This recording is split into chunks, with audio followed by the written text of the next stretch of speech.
Bueno, continuando con las clases de farmacocinética, el día de hoy vamos a ver eliminación.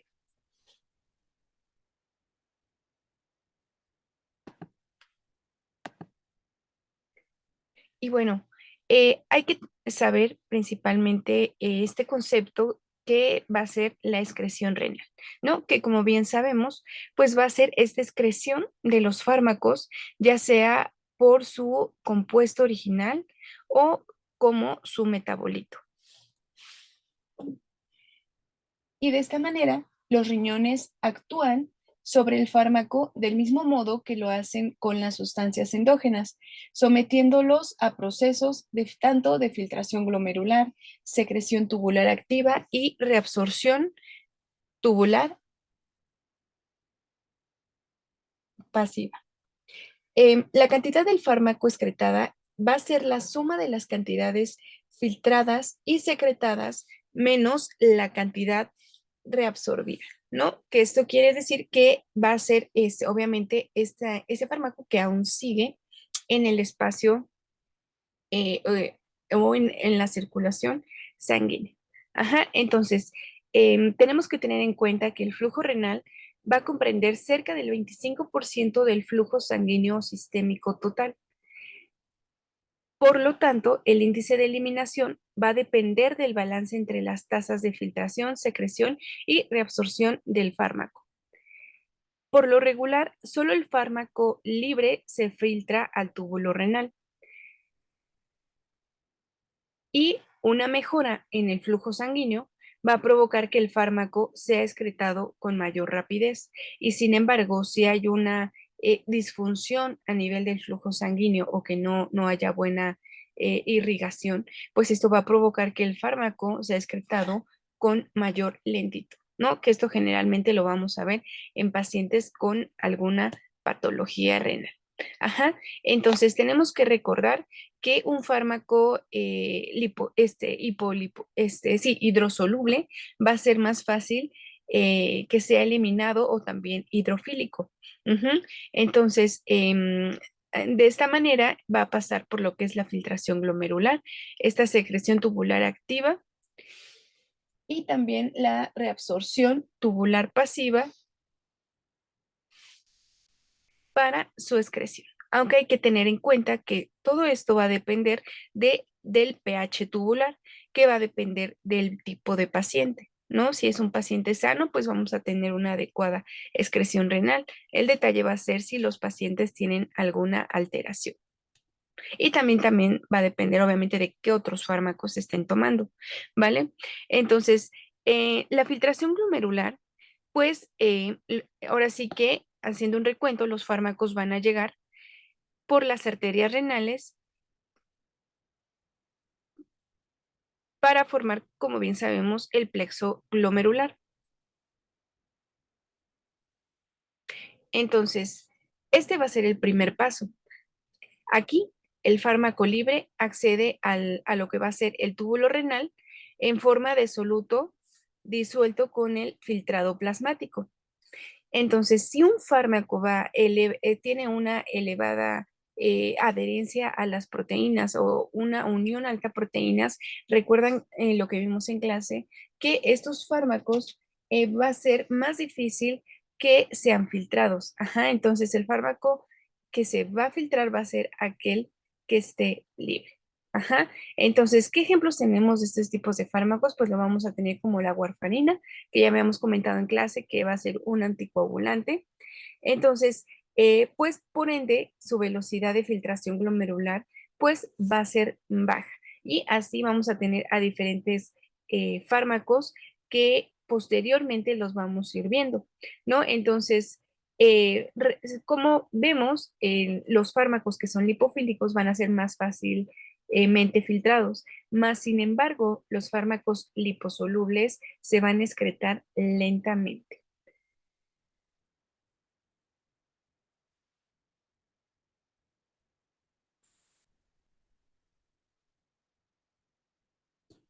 La secreción tubular activa, pues ahora sí que quienes van a experimentar la secreción tubular activa, pues van a ser los ácidos y bases débiles gracias a sistemas de transporte situados en el, en el túbulo proximal de la nefrona, ¿vale? Entonces, este proceso puede ser inhibido, sí lo puede ser, por fármacos que sean competitivos y un ejemplo de esto, por ejemplo, un paciente que le estemos indicando penicilinas y ya sea se adhiere a otro tipo de fármaco. Entonces, por ejemplo, como el Probenecid, que este fármaco se utiliza para pacientes en tratamiento de gota, el Probenecid generalmente pues va a inhibir la secreción tubular activa, ¿no? Entonces, vamos a predisponer a este paciente que tenía tratamiento con penicilinas de prolongar tanto su vida media también, ¿no? Entonces, sí tenemos que tener cuidado porque como lo habíamos comentado en clase, esto puede predisponer a una sobredosis y pudiese llevar a mayor efectos adversos, toxicidad, etcétera. Entonces, algo bien importante es que la secreción tubular activa no se vea afectada por la unión a proteínas. Esto hay que tener bien en cuenta porque este proceso nos va a ayudar principalmente a tener este equilibrio entre el fármaco libre y el fármaco unido, de forma que cuando el fármaco libre es transportado activamente a través del túbulo renal, esta fracción del fármaco libre, como lo vemos en la imagen, es sustituido por una fracción que se disocia de las proteínas plasmáticas.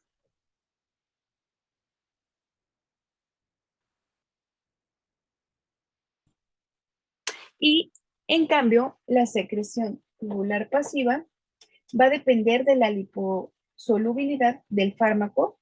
La biotransformación del fármaco, esta va a facilitar su eliminación al formar metabolitos polares que no se reabsorben tan fácilmente como las moléculas menos polares.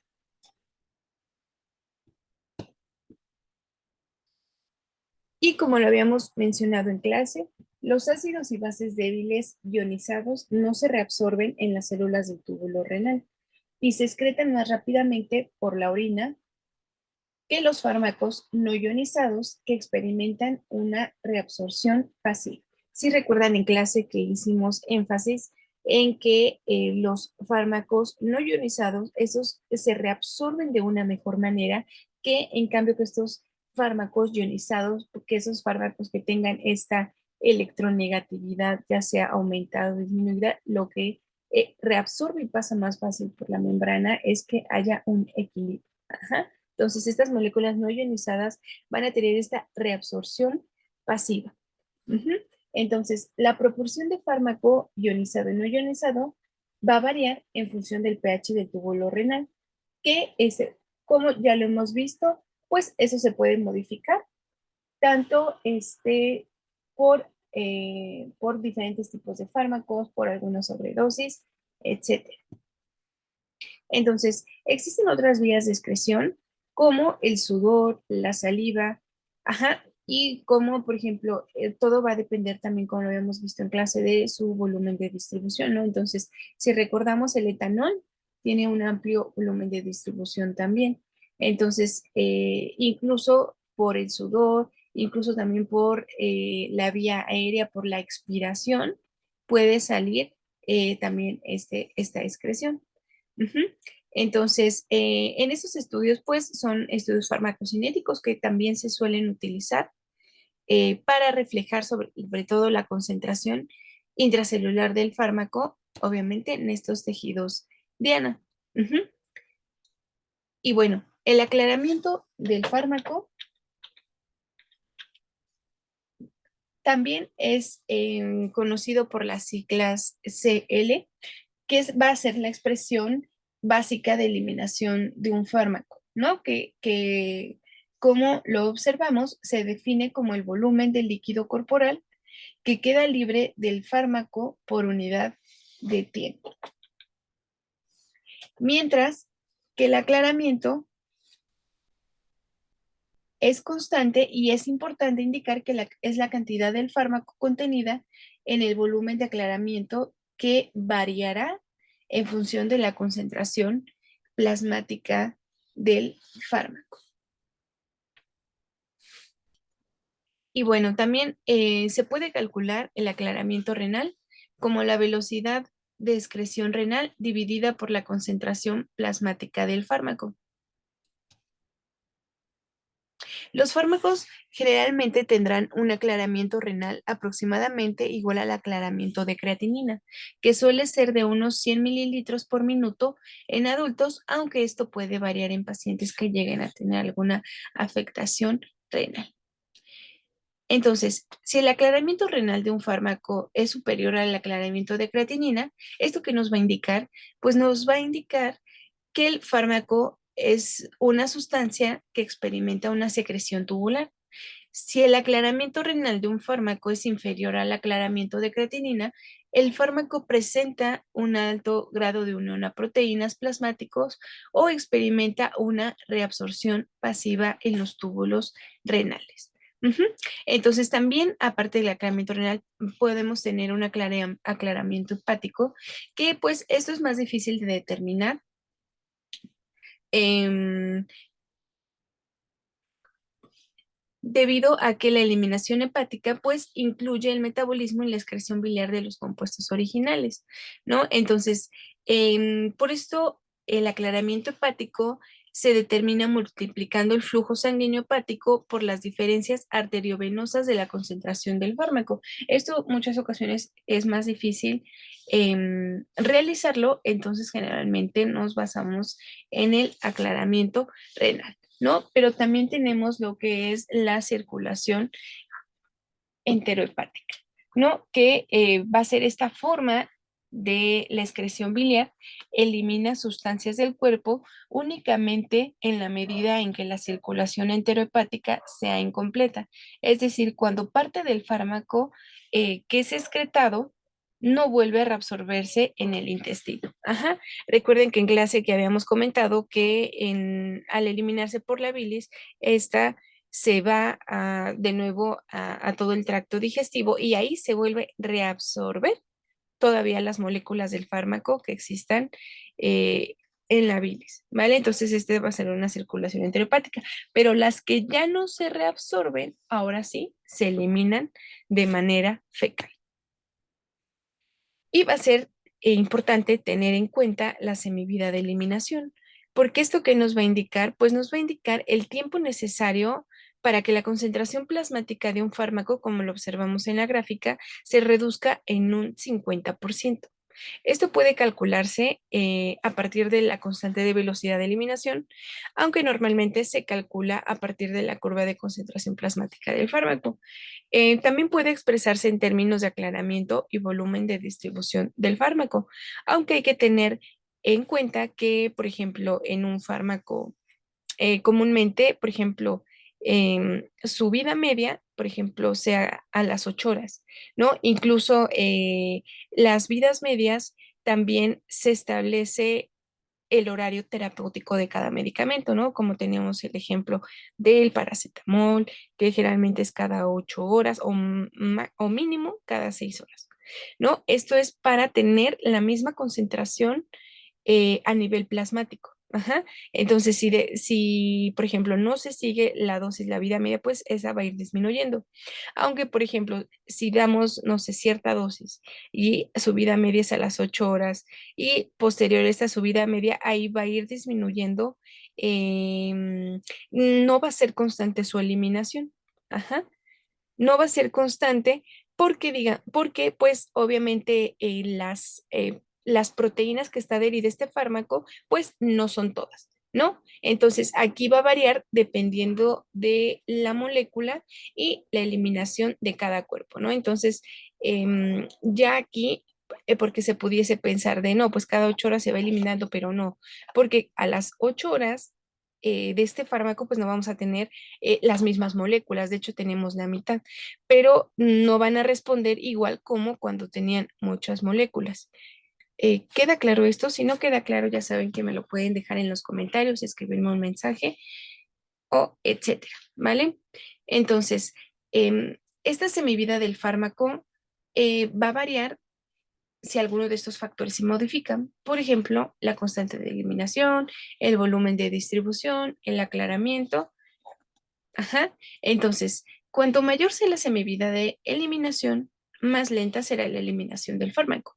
Si recuerdan, va a haber fármacos incluso que van a tener vida media de más de 500 horas, más de 200 horas, ¿no? Entonces, generalmente estos tipos de fármacos presentan un alto volumen de distribución, como lo comentábamos en clase, generalmente fármacos que cruzan la barrera hematoencefálica, ¿vale? Que lo iremos viendo posteriormente en sus clases.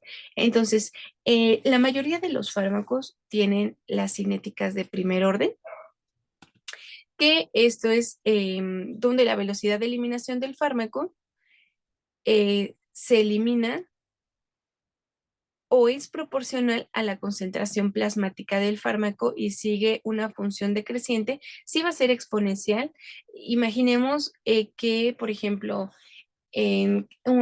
tenemos 3 moléculas y estas se adhieren a, a una proteína plasmática, ¿no? Pero, sin embargo, esta proteína plasmática todavía acepta 10 moléculas más, ¿no? Un ejemplo.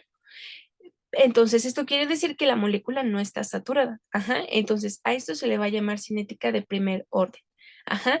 Entonces, no va a ser jamás una constante. Aquí no tenemos ningún sustrato saturado y ahora, pero sí va a depender de la concentración que pues haya en el plasma. Ujú.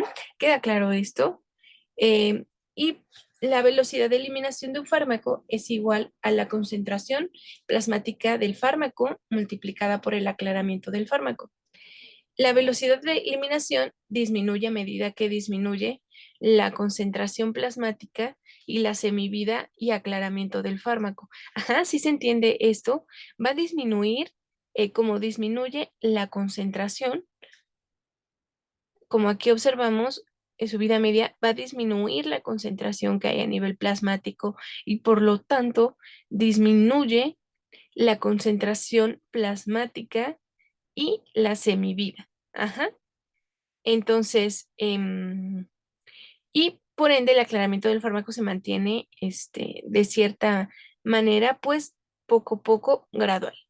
Obviamente siempre y cuando la función renal y hepática no varíe.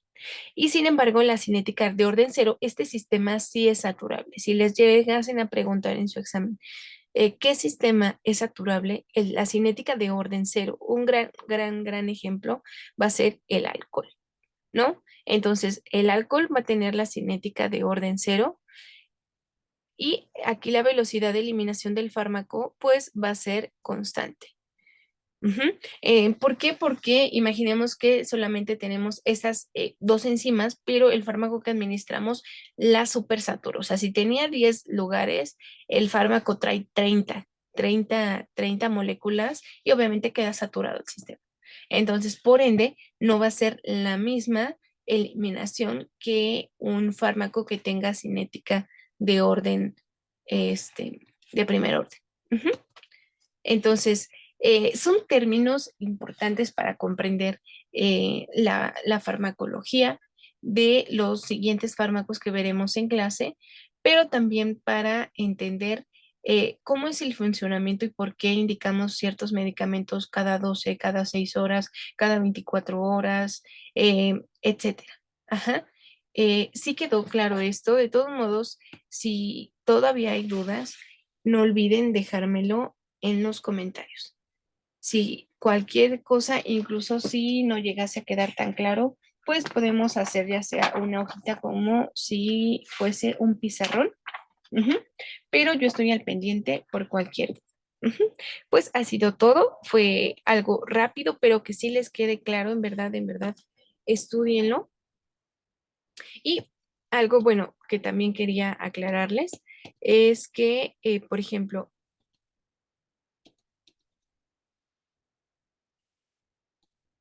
bueno, igual lo podemos hacer en las posteriores clases, ¿no? Que,